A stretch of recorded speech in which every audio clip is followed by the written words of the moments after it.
વાત કરીએ મોરબીની તો મોરબીની સબજેલ સમયાંતરે વિવાદોમાં જોવા મળતી હોય છે।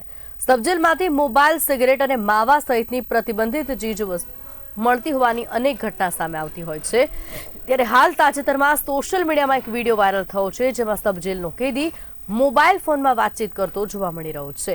આ વિડીયો વાયરલ થતા ચકચાર મચી ગઈ છે। વાયરલ વિડીયો અંગે મોરબી સબજેલના ઇન્ચાર્જ જેલર હરેશ બાબરિયાએ જણાવ્યું કે જેલ અધિક્ષક 2 દિવસની રજા પર છે અને વિડીયો સામે આવ્યો છે।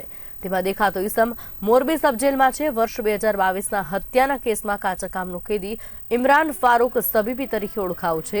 આ વિડીયો મામલે તપાસ ચલાવી રહ્યા છે અને નિવેદન લેવામાં આવી રહ્યા છે।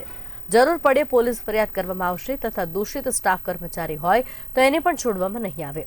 નિયમો અનુસાર કાર્યવાહી થશે તેવું જણાવવામાં આવ્યું છે। જો કે વિડીયો ક્યારનો છે તેવું જણાવ્યું નથી। हमारे जेल अधीक्षक साहब गोयल साहब से जे 2 दी हेडक्वार्टर लीव रजा पर है અને આજે જે આપણે વિડીયો મને બતાવેલ એમાં બતાવવામાં આવેલ વિડીયોમાં દેખાતા વ્યક્તિ અત્રેની જેલના કાચા આરોપી છે। એનું નામ છે ઇમરાનભાઈ ફારૂકભાઈ સબીબી, જે હત્યાના કેસમાં વર્ષ 2022થી અત્રેની જેલમાં કાચા આરોપી તરીકે છે।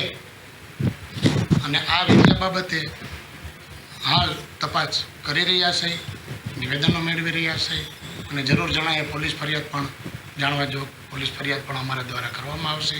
આમાં જે કોઈ દોષિત હોય સ્ટાફ, કર્મચારી, અધિકારી કે પછી કેદીઓમાં તો કોઈને પણ બક્ષવામાં નહીં આવે।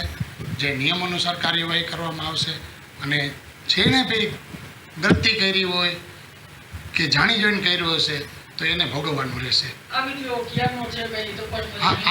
ક્યારનો છે એ હજી તપાસમાં કોઈ સામે આવ્યું નથી। એના માટે અમે એ ડિવિઝન પોલીસ સ્ટેશને ફરિયાદ બી દાખલ કરવાના છે આ બાબતે।